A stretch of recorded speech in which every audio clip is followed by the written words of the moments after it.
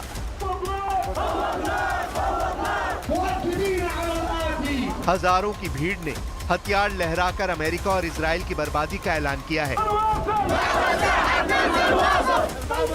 उधर prime minister Netanyahu ने जानकारी दी है कि हूती का सफाया करने के लिए इजराइल यमन के अंदर घुसकर मार रहा है। אנחנו עשינו זאת בתגובה להתקפות החוזרות ונשנות של החות'ים על מטרות אזרחיות בישראל. הם תקפו אתמול בלילה בית ספר ברמת גן.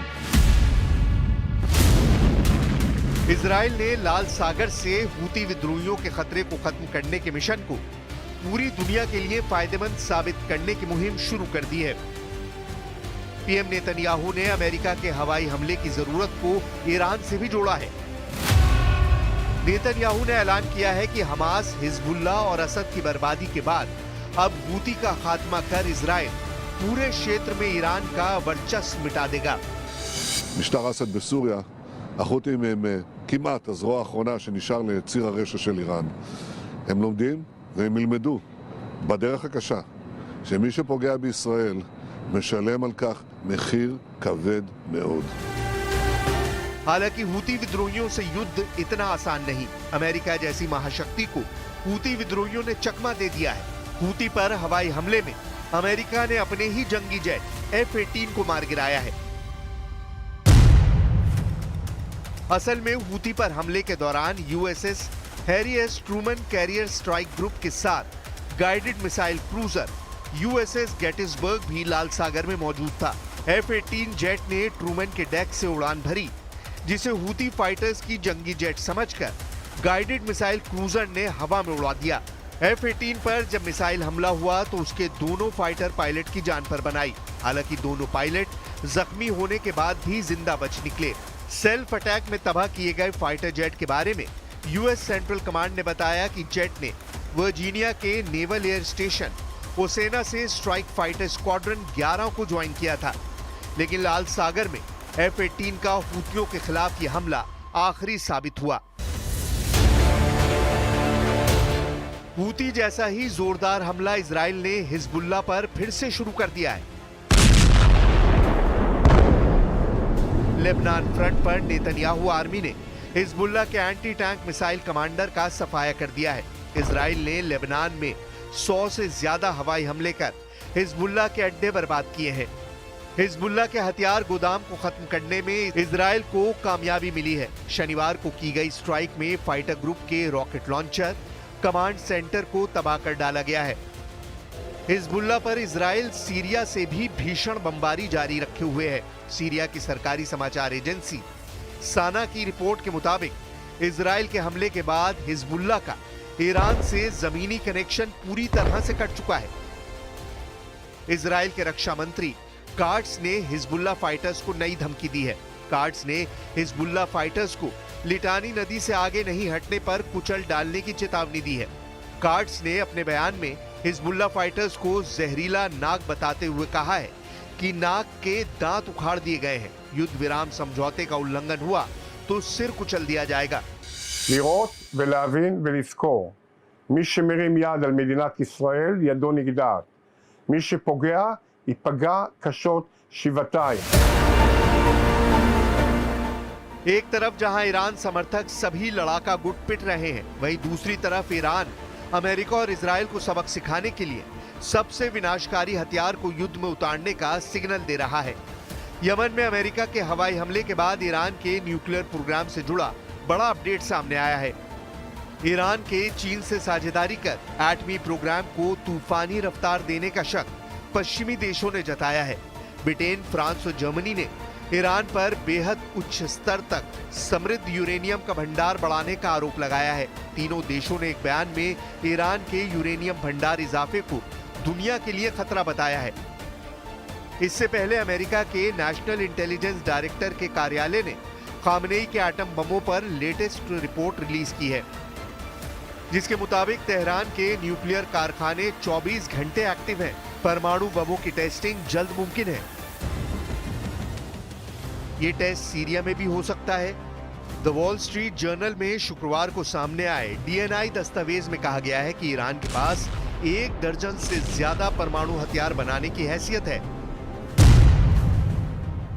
DNI ने ईरान के परमाणु प्रोग्राम रिपोर्ट में मई से सितंबर तक का पूरा ब्यौरा छापा है, जिसमें बताया गया है कि ईरान के पास कई भूमिगत सुविधाओं पर हथियार ग्रेड यूरेनियम उत्पादन का बुनियादी ढांचा है।